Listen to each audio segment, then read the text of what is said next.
Hello dear, कैसे हैं आप सब। उम्मीद है कि आप अच्छे होंगे।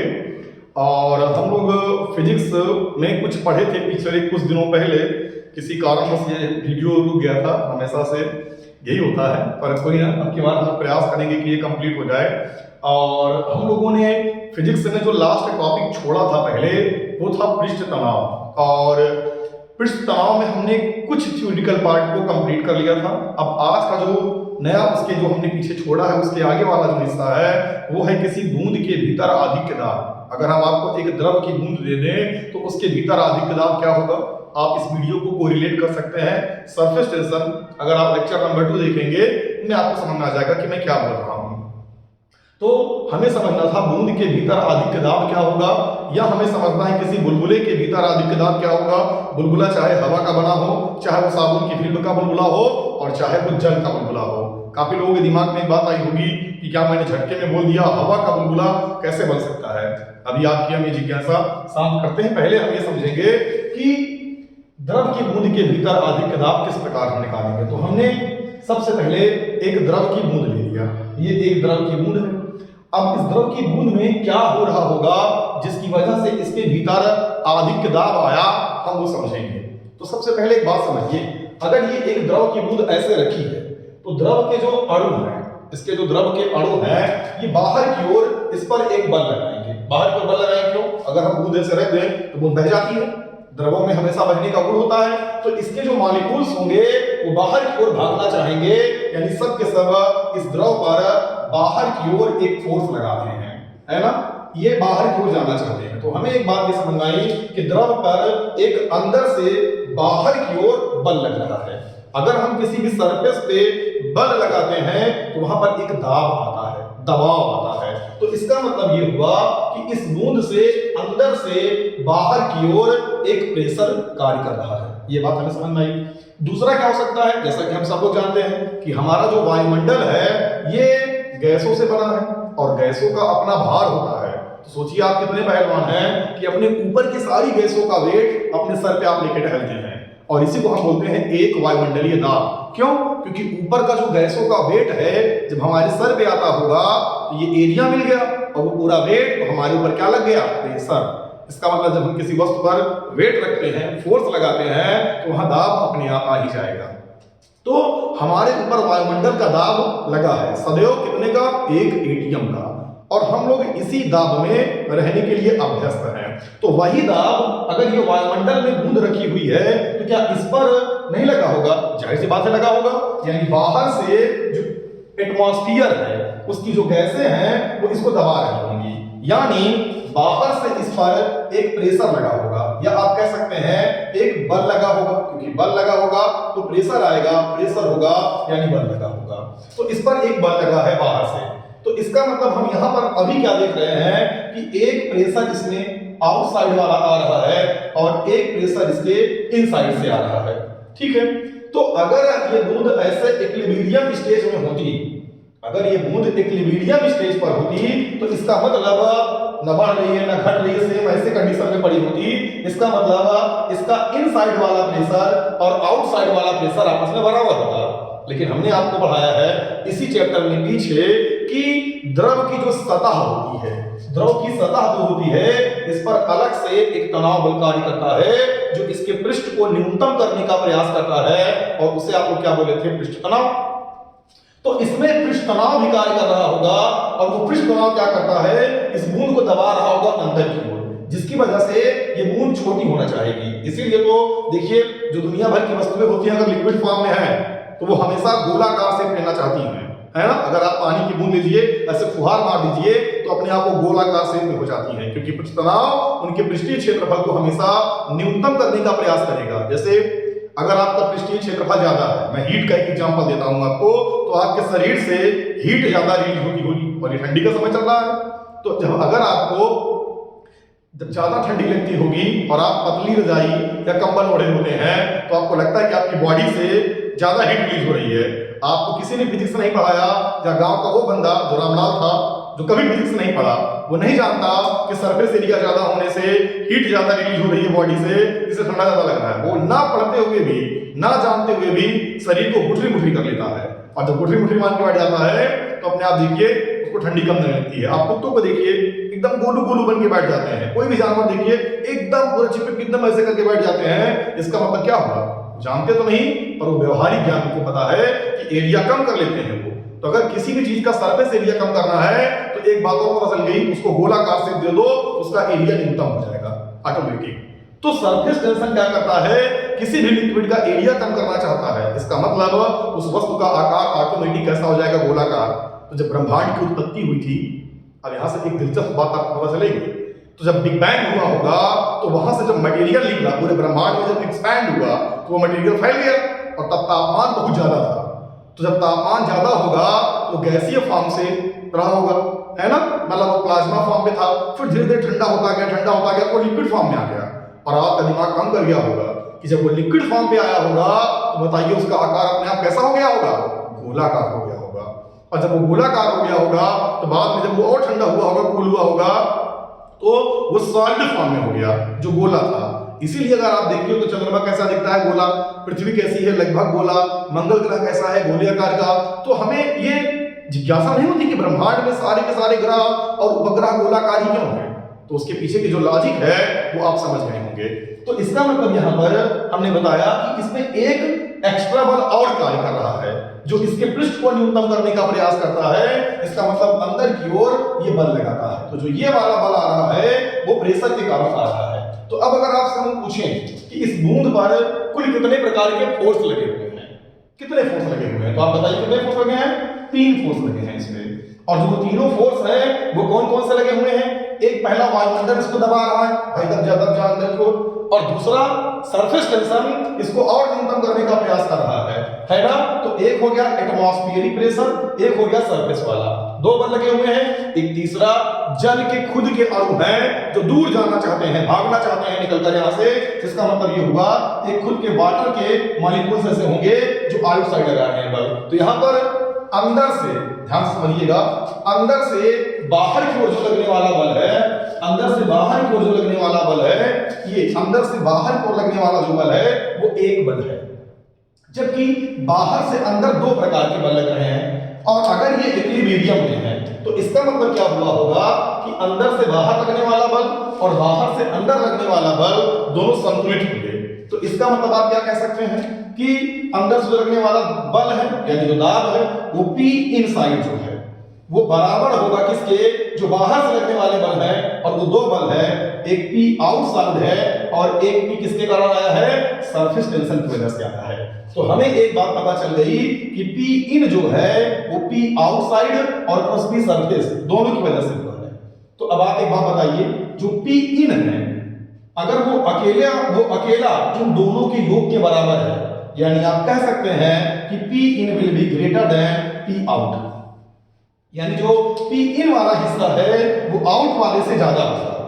और उसको ज्यादा कैसे मिला? ज्यादा हुआ कैसे इन वाला? क्योंकि ये अकेला उन दोनों को बैलेंस कर रहा था। हमने क्या बताया? समझ में आया? तो अगर आपसे कोई पूछे कि बूंद के अंदर का दाब बाहर की तुलना में ज्यादा है या कम, तो एब्सोल्युटली ज्यादा। क्यों ज्यादा है? क्योंकि अगर बूंद सामना अवस्था में है तो अंदर से बाहर को लगने वाला एक अकेला बल जो बाहर से 2 लोग लगा रहे हैं बल, उनके बराबर था। इसका मतलब बूंद के अंदर का दाब बाहर के दाब की तुलना में ज्यादा होता है। इसलिए तो हम निकालना चाहते हैं अधिक दाब कितना ज्यादा होता है। तो हम कैसे निकालें कितना ज्यादा होता है? ऐसे मोटा माटी समझिए। अगर मान लीजिए कि आप समझ पा रहे हैं, खैर ये एक तरफा संवाद है, तो समझ पा रहे हैं तो अच्छी बात है, नहीं समझ पा रहे हैं तो और अच्छी बात है। मुझे ऑनलाइन क्लास से पढ़ाने में मजा कम आती है, मुझे ऑफलाइन क्लास में जब बच्चे सामने दिखे, इंटरेक्ट हो तो ज्यादा मजा आती है। पर अब कर क्या सकते हैं, क्योंकि दिन में मेरे पास समय नहीं और ये क्लास होती है रात में घोर अंधकार में, तो फिर अब क्या किया जाए, तो अकेले ही बनाना पड़ता है। तो समझिएगा यहाँ पर हो क्या रहा है। अगर आपको कंफ्यूजन होगा तो आप तुरंत बताइएगा कि सर मुझे ये हिस्सा समझ में नहीं आया, तो मैं उससे दूर करने का प्रयास करूंगा। खैर ये बेसिक है यार, सबको आता होगा इतना। मैकेनिक्स मुझसे पढ़े हो करना है तो बेकार है पढ़ाई लिखाई। तो यहां पर समझिएगा मैंने क्या बताया कि इसमें हुआ क्या, अंदर का दाब बाहर के दाब की तुलना में ज्यादा है। है ना? क्यों ज्यादा है? क्योंकि ये अकेला बाहर से दोनों के साथ ग्रुप करता है। चलो ये बात समझ आ गई हमें, यानी इन साइड वाला आउट साइड वाले से ज्यादा है। तो कितना ज्यादा है वही अधिक दाब है। जैसे अगर अंदर 15 है तो बाहर 10 होगा, तो हम कितना ज्यादा मिला? 5 का। तो कैसे निकाला? अंदर वाले से बाहर वाला मैंने घटा दिया। तो अब अगर आपसे पूछे कि भैया बताओ इसके अंदर का अधिक दाब कितना है, तो आप क्या निकालोगे?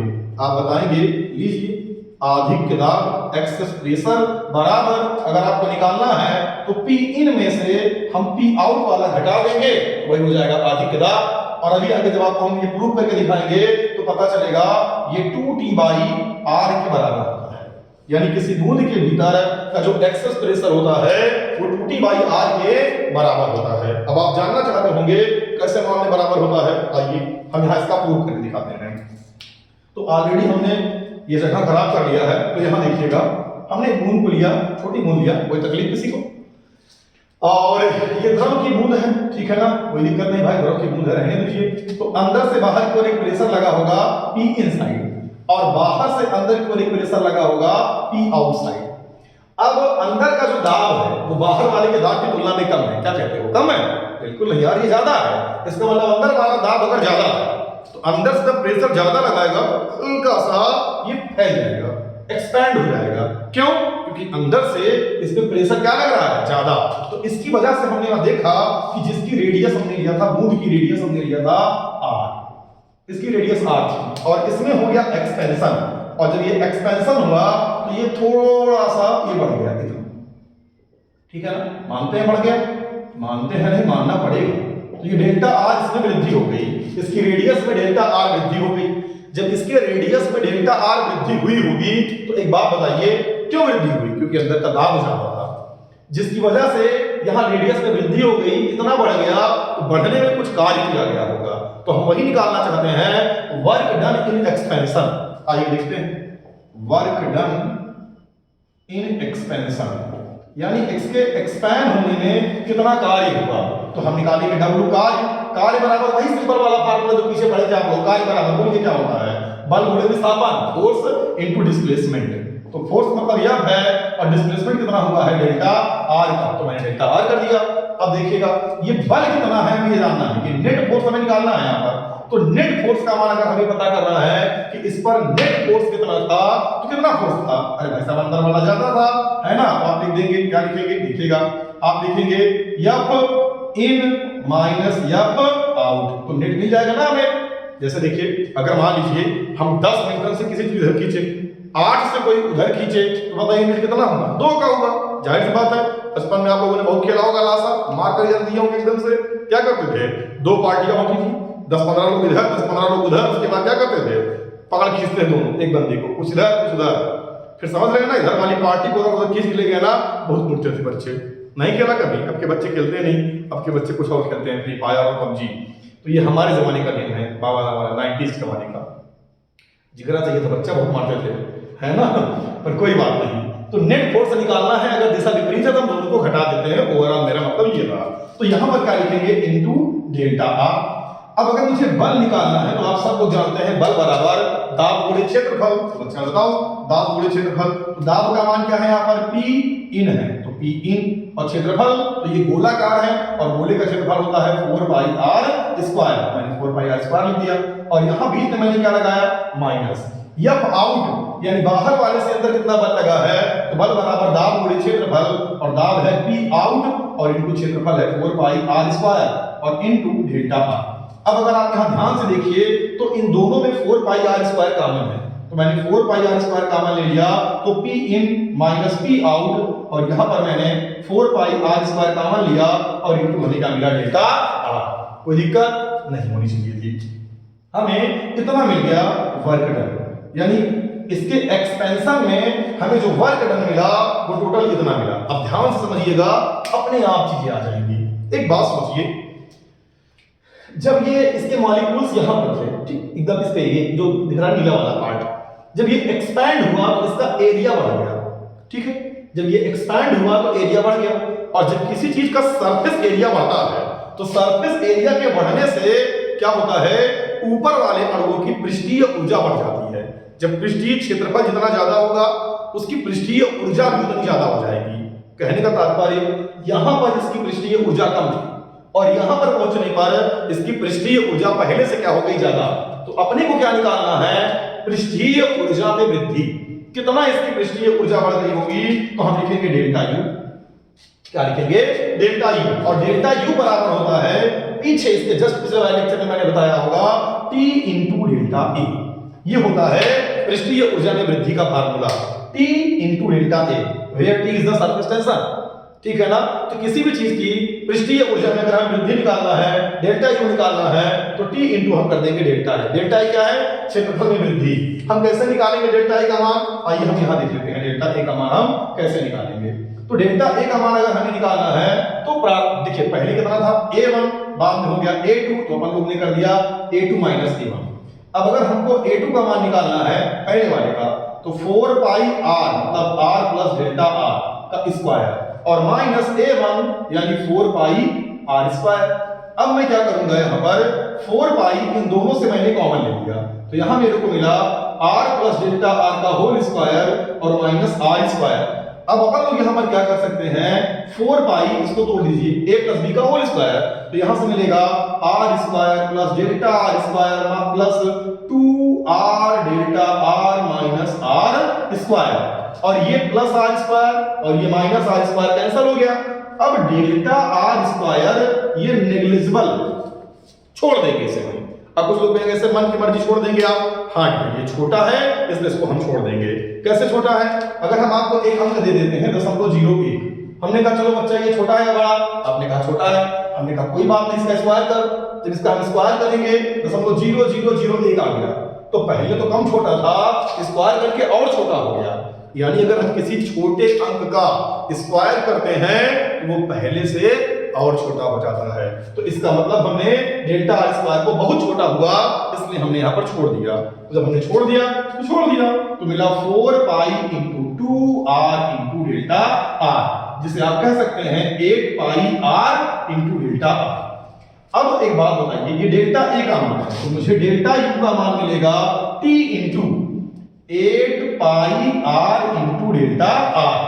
समझिएगा, यहां से इस पृष्ठ से इस पृष्ठ जाने में पोटेंशियल एनर्जी में इतने की वृद्धि हुई है, इतने की वृद्धि हुई है, यानी ऊर्जा पहले कम थी अब ज्यादा हो गई। तो अगर मान लो किसी के पास ऊर्जा कम थी और बाद में ऊर्जा ज्यादा हो गई, इसका मतलब कहीं से ऊर्जा पाया है ना।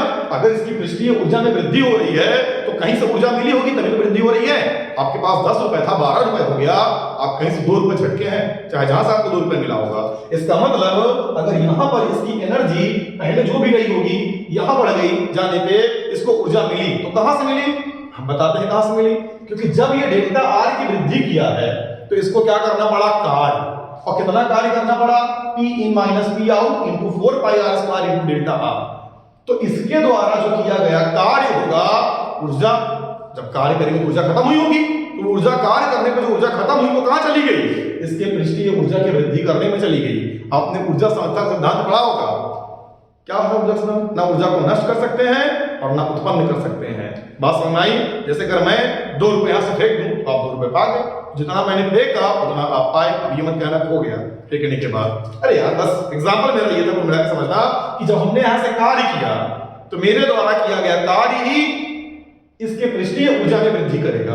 तो ये कार्य जो है वो पृष्ठीय ऊर्जा में वृद्धि के बराबर है। तो मैं करूंगा क्या, मैं करूंगा ये कि जितना इसकी पृष्ठीय ऊर्जा में वृद्धि हुई है हम उसे यहां दोनों को बराबर कर देंगे। और कैसे बराबर करेंगे आइए समझते हैं। हमने ये पता किया कि वर्क डन जो है हम यहां से यहां उतार देते हैं, कोई दिक्कत नहीं, इसका रंग बदल गया होगा, हाँ ये काला हो गया होगा। तो W बराबर हमें क्या मिला, डेल्टा यू। तो W बराबर डेल्टा यू मिला, तो W भाई साहब कितने हैं अपने, W जरा जाओ P in minus P out और गुणे क्या है बच्चा 4 पाई r square into delta r, और डेल्टा यू का मान जो है वो T इंटू 8 पाई r इंटू कितना लिखा है डेल्टा r। तो यहां से डेल्टा r खत्म हो गया, एक r से एक r खत्म हो गया, पाई से पाई खत्म हो गया, 4 2 जा 8 होता है। अब यहां से मुझको मिला P in minus P out, और बच्चा यहां पर शायद एक r बचा है और बराबर वहां पर बचा है 2t, तो अपने को मिला P in minus P out बराबर क्यू टी और बटे आर। और आप सब लोग जानते हैं कि P in minus P out वही तुम कहते हैं डेल्टा पी। तो डेल्टा पी बराबर हमें मिला 2t बाई आर। यानी इस बूंद के अंदर सरफेस टेंशन के कारण जो दाब एक्स्ट्रा आया था वो 2t बाई कितना आया आर। तो हमें ये उम्मीद है कि ये आपको समझ में आ गया कि अंदर कैसे दाब आएगा, आ गया होगा। अब एक बात और समझिएगा, हम इसी में इसको आप लोग पॉज करिएगा फटाक से और उतार दीजिएगा, लेकिन इसी में हम एक प्रूफ अब अगला देख लेते हैं। तो अभी इसी का नेक्स्ट पार्ट हो जाएगा।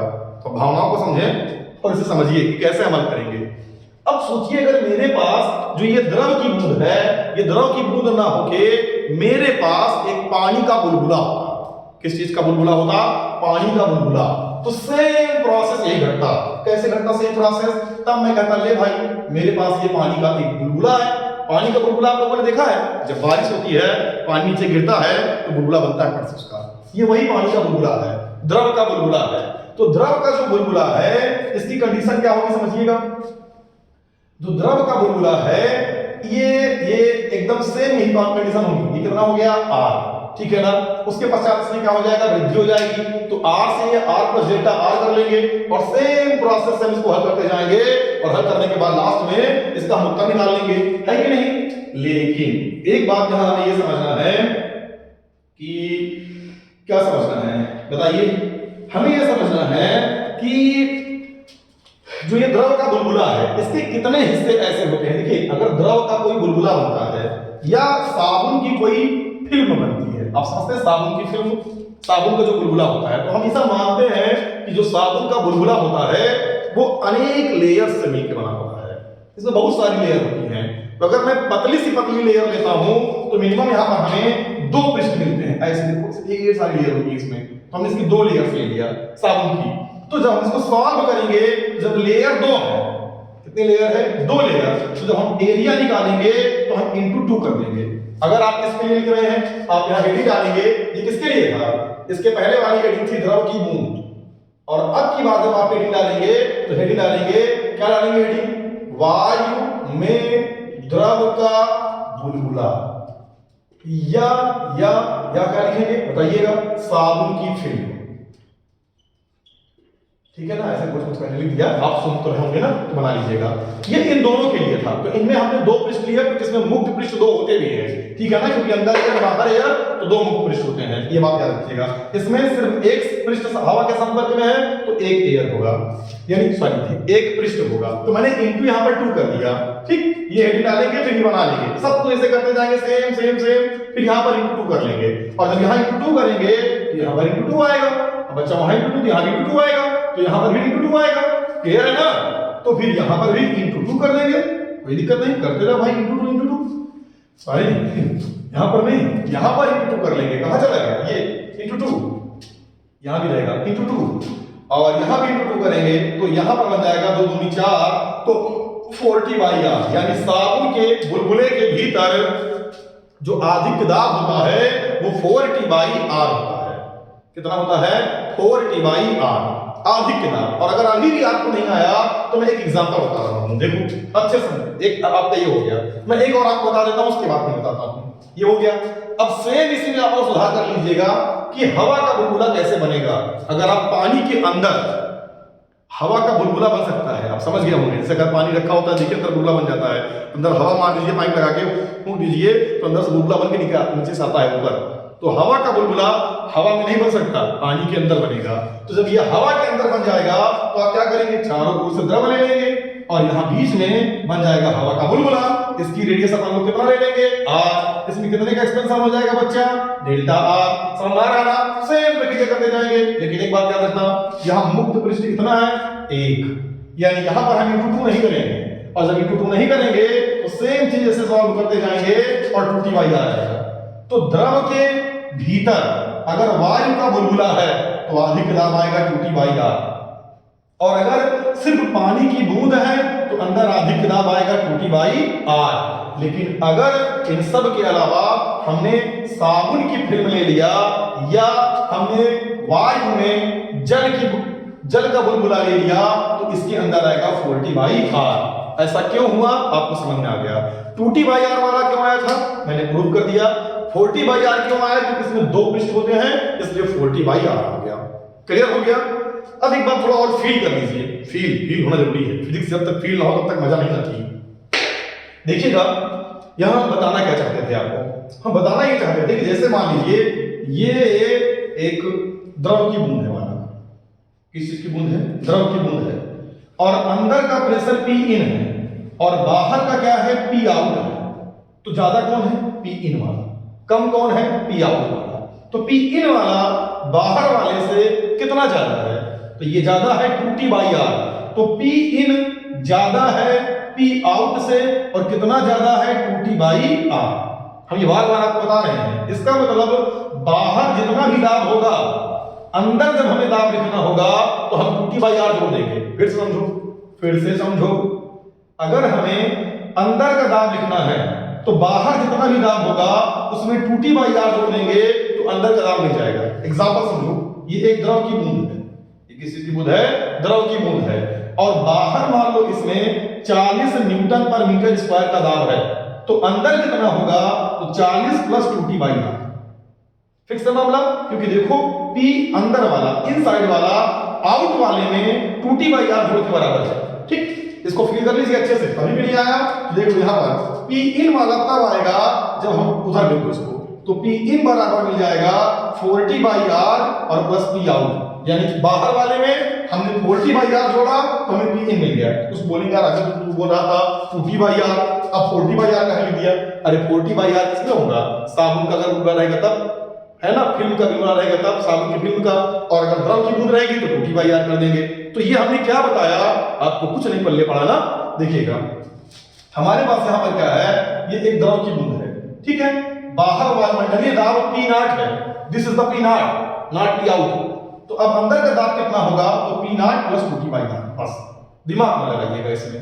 अब अगर मान लीजिए कि ये एक साबुन की फिल्म है, बाहर का दाब कुछ भी है, मान लो PA है, तो अंदर क्या होगा, तो PA प्लस 2t/r। बस हम यही बताना चाहते थे कि अंदर का जो दाब है वो बाहर के दाब से ज्यादा है, और कितना ज्यादा है, तो कभी 2t/r तो कभी 40/r। 2t/r कब ज्यादा होगा, जब साबुन का फिल्म रहेगा, बिल्कुल नहीं, जब हम वायु का बुलबुला लेंगे, जब हम किसका बुलबुला लेंगे, वायु का, या हम क्या लेंगे, द्रव की बूंद। और अगर हम साबुन की फिल्म ले लेते हैं, है ना, जो साबुन का बुलबुला बनाते हैं बच्चे, साबुन लेके घोल के फूक उड़ाते होंगे, अगर हम वो वाला ले लेंगे तब उसके अंदर आएगा 40/r। तो किसी भी बूंद के भीतर अधिक दाब कितना होता है आप समझ गए। आइए यहां देखिए, ये साबुन की एक फिल्म है, ठीक, शॉर्टकट टाइप बता रहे हैं हम, शॉर्टकट। तो हम क्या करेंगे, देखिएगा, पहले शॉर्टकट समझ नहीं आएगा, पर आप देखिए आपको आएगा। तो हमने कहा कि ये एक क्या है, ये एक द्रव की नहीं, ये एक साबुन की फिल्म है। अब अगर ये एक साबुन की फिल्म है तो इसका मतलब हमने बोला ये दो पृष्ठों से हमने न्यूनतम माना है कि ये मिलकर बना होगा। अब अगर ये दो पृष्ठों से मिलकर बना होगा तो एक पृष्ठ के भीतर, थोड़ा हमने बहुत पास बना दिया है, मैं इसको तो आपको समझने के लिए थोड़ा दूर बना देता हूं, तो आपको ज्यादा अच्छे समझ आएगा। होता बहुत पास है, दिखता नहीं, और हमने ऐसे ले लिया, ठीक। तो अगर एक पृष्ठ होता और बाहर का दाब P होता तो अंदर वाला का दाब कितना एक्स्ट्रा था, यहां पर 2t/r एक्स्ट्रा था, और अब यहां हो जाता P प्लस 2t/r। लेकिन अगर हम और अंदर आ जाते हैं दूसरे पृष्ठ के अंदर, तो इसके बाहर का 2t/r ज्यादा होता, तो हो जाता P plus 2t/r plus 2t/r, यानी P प्लस 40/r, यानी साबुन की फिल्म के भीतर 40/r निकालने का एक तरीका उससे भी निकाल लिए हम कि 2t/r वाला आपको पता था, दो पृष्ठ था तो एक के अंदर गए तो 2t/r एक्स्ट्रा हुआ, दो पृष्ठ के अंदर गए तो दो बार 2t/r एक्स्ट्रा हो गया। बात समझ आ गई होगी। तो ये ओवरऑल जो हमारा टॉपिक था कि किसी भी द्रव की बूंद और वायु का बुलबुला, साबुन की फिल्म का बुलबुला, किसी भी चीज का बुलबुला होगा, उसके भीतर का अधिक दाब क्या होगा। उम्मीद करते हैं आपको समझ में आ गया होगा। और अब हम ये प्रयास करेंगे कि कंटिन्यू रीडिंग बाय रीडिंग आपको हम चैप्टर पढ़ाते रहेंगे, खत्म करते रहेंगे। अब इसमें कसमें, वादे और झूठ और पुरानी बातें, ये सब बकवास है। दरअसल जब हम चाहते हैं कि वीडियो बनाएंगे, कोई ना कोई व्यवधान आ ही जाता है, और ये 5-6 साल से चल रहा है। पर अब सोच रहे हैं कि ऐसा व्यवधान ना आए, परमानेंट कंटिन्यू आपको टॉपिक मिलता रहेगा फिजिक्स का, है ना। और हो सकता है इसके साथ कुछ और भी मिलता रहे, पर फिजिक्स आपको 100% अब मिलती रहेगी। पिछली बार हमने 100% कसम खाई और उसके बाद अगले दिन गए और आप लोग को सलाह दी गई कि डेंगू का प्रकोप है, बच कर रहिएगा, और खुद भी पड़ गए डेंगू में, है ना। और अब की बार प्रयास करते हैं कि जो कह रहे हैं वो हो और आपको लगातार कंटिन्यू वीडियो मिलता रहे, आप लगातार समझते रहें चीजों को। बाकी आप जिस चीज में आपको लगता हो कि हाँ ये टॉपिक हमारा कंफ्यूजिंग है, नहीं पढ़ाया गया, नहीं समझ में आया, कहीं से भी आप बताइए, आपको पूरा टॉपिक अच्छे से मिलेगा और ढंग से उस टॉपिक को खत्म किया जाएगा। समय लगेगा, छोटा वीडियो मिलेगा, पर अब मिलेगा कंटिन्यू आपको। तो पहले हम अपना तो ये फिजिक्स वाला टॉपिक खत्म करके ही रखेंगे, पर उसके बाद भी कोई ऐसा टॉपिक जिसमें आपको लगे कि हाँ इसमें आपको जानना जरूरी है और किसी भी क्षेत्र का हो, आप बताइएगा। अगर मेरे बस का होगा तो आपका समाधान पक्का मिलेगा। बाकी मस्त रहिए, बिंदास रहिए, पढ़िए आराम से, ठीक है ना। कोई दिक्कत तो बताइए। बेस्ट ऑफ लक, मिलते हैं नेक्स्ट वीडियो में।